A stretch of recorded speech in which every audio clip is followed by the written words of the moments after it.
Surya Afridi out हो गई। अफरीदी के मारा गोली हम कैसे नॉट आउट ना हो कब ये बतावा। सुनो मनु, ई रायता जल्द से जल्द साफ करा। देखा जल्दी कुछ सोचा और ई सब से निकले के कोनो सॉल्यूशन निकाला। ऐसी हालत में दांत ना दिखावा, दिमाग लगावा। इस सबसे निकले खातिर रास्ता ढूंढा यार। एहिजा से भाग चलल जाए।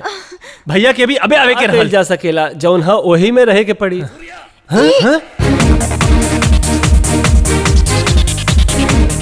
अब पता नहीं हमरा संग का होवे वाला बा।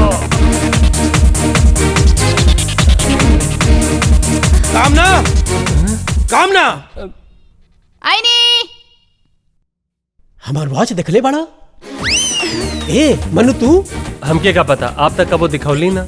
अरे अरे आईनी आईनी आईनी भाई साहब रघुआ हमके बोले नहीं। कामना रघुआ हमार वॉच देखली हां। वो आपके रोलेक्स वाला घड़ी 22 कैरेट वाली जे गोल्ड के रहे। एग्जैक्टली डायमंड वाला। यस 2 लाख के रहे ना। हमके ओकरा बारे में कुछ नहीं पता। हां टोटल एंटिक पीस। आखिर हमार वॉच गइल कहां? ए हेलो। हाँ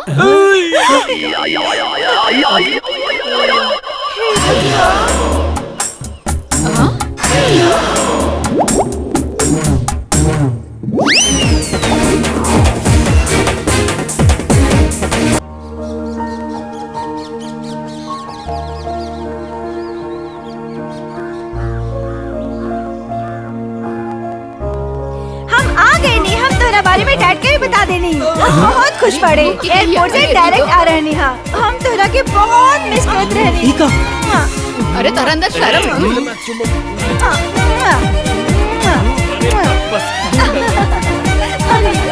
अरे बाप रे बाप।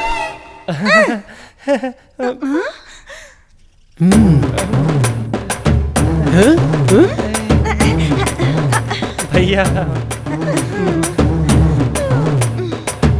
भैया हाय। हाँ, रघुआ सूर्या के भैया बना। के अबे आवे के रहल का। सूर्या ये होई कंफ्यूज हो गई नहीं ना सब। हम बताओ नहीं। वो कहा कि इनकर गर्लफ्रेंड है। जैसे लड़का दोस्त इक्वली बॉयफ्रेंड होलन वैसे लड़की दोस्त गर्लफ्रेंड हो गई। गर्लफ्रेंड वैसा नहीं भाई। हाँ मनु और ये एक दूसरा से प्यार करेले और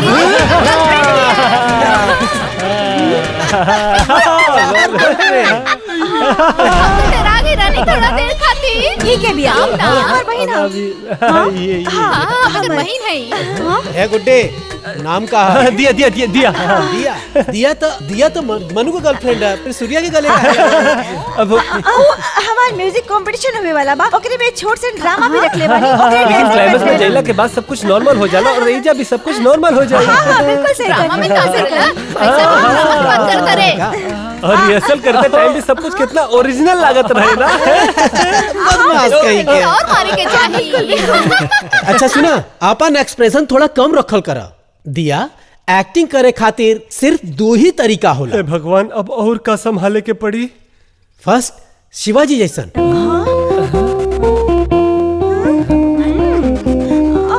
मुत्तकलो कण्गळि तिप्पदो कण्णं सिंदिकवे सिंदिकवे इल्लै तंदु विटेन एन्नै।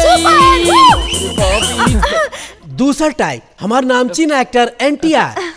நான் பார்த்ததிலே அவள் ஒருத்தியை தான் நல்ல அழகி என்பேன் நல்ல அழகி என்பேன் நான் கேட்டதிலே அவள் வார்த்தையை தான் ஒரு கவிதை என்பேன் ஒரு கவிதை என்பேன்।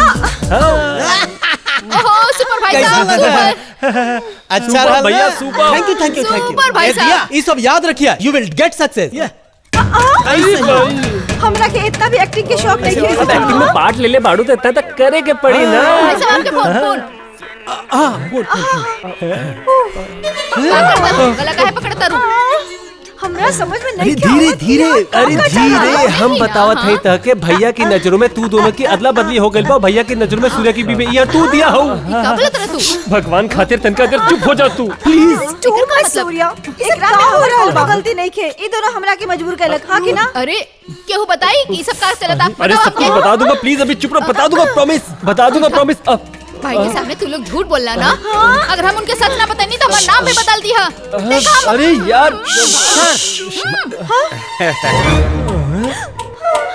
अभी क्या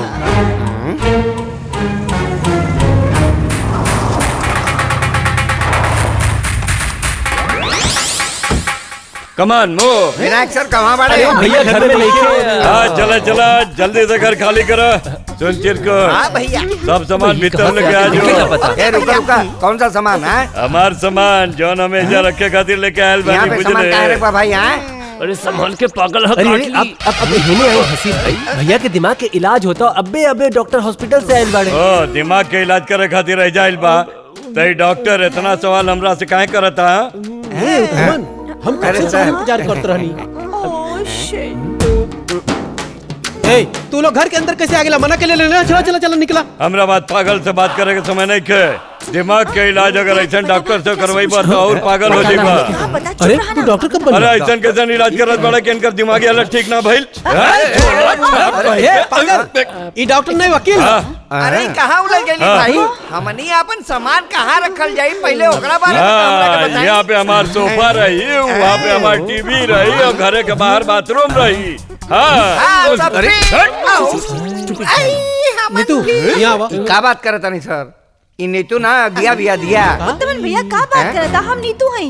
अरे ऐसा नहीं बा, नीतू तो पीछे खड़ी बिया। दिमाग खराब हो गई बा का? नो ई दिया है और सिर्फ हमार दिया है। यह नीतू सिर्फ हमार नीतू। और हम एगो बहुत बड़ा पहलवान मानी, सिर्फ और सिर्फ बहुत बड़ा पहलवान। पहले अपन पैर ये सच कहता, ये पहलवान बा। पहलवान पहलवान लगेले बड़ा तोहर मुंह तू दे। सामानवा कहाँ रखे? मान के रहे दे, रुक जाओ अभी। Bloody fool. हेलो आओ। का डॉक्टर से भी क्या हुआ ऐसा बात करेला? राउर इलाज हो जाई। डॉक्टर से, वकील से और पुजारी से कबो दुश्मनी ना रखे के चाहिए। लोग प्यारा इंसान बनी, लोग बढ़िया इंसान बनी, कितना शांत इंसान बनी। एगो गुड बॉय के गुस्सा करब शोभा ना देवेला। Good boy. फसलिया टूटल से नहीं ना भैया? अबे बाकी बा और बत्ती से